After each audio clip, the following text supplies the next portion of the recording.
Alright, so what I'm going to do today is take a few minutes and demonstrate the Trimble XR10 headset utilizing Trimble Connect for HoloLens.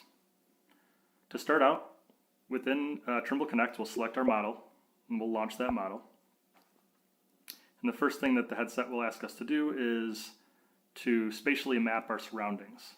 So we're going to get a good look at the walls, the floor, and the ceiling where we're standing. And then we're going to air tap to anchor that model wherever we'd like. So I can anchor it onto the wall. I'm going to choose to anchor it to the floor. So I'll use my hand to do what we call a claw. It'll now anchor the model to the floor.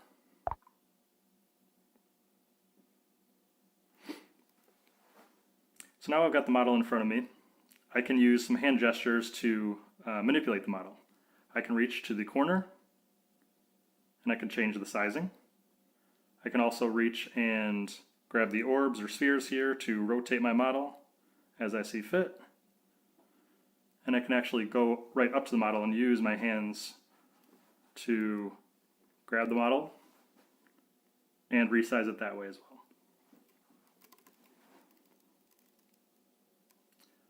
Now if I want to put this model in 1:1 scale, I'll go to my menu by raising my hand. Click Align, and I'll click Align using planes.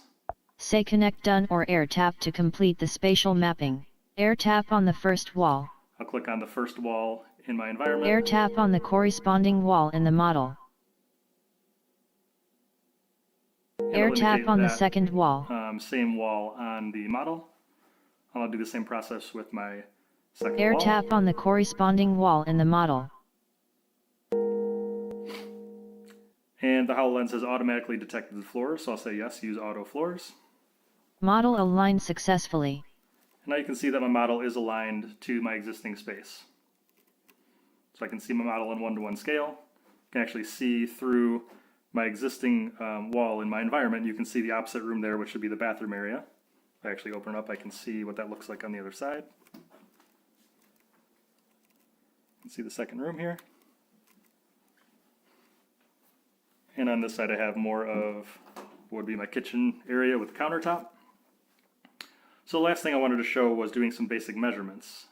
If I go to my menu again and I click my measure tool, I have a few different options here. I can do model to model, I can do reel to model, or I can do reel to reel. Starting with model to model, I can pick a point on my countertop, for instance, and model from there. I can do basic, I can get a general idea of how large the sink is. Notice it will snap to certain spots. It'll snap to corners and ends of lines. Now if I go to my menu again and I switch over to reel to model, this will do measurements between my real environment and my model. So if I click, for instance, a spot on my ceiling, I can measure the distance from my ceiling to the top of the countertop. About 5'2".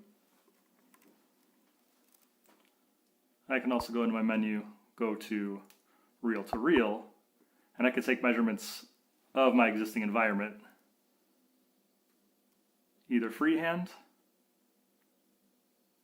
or I can choose my 90 degree, which will do measurements across the X, Y, or the Z axes.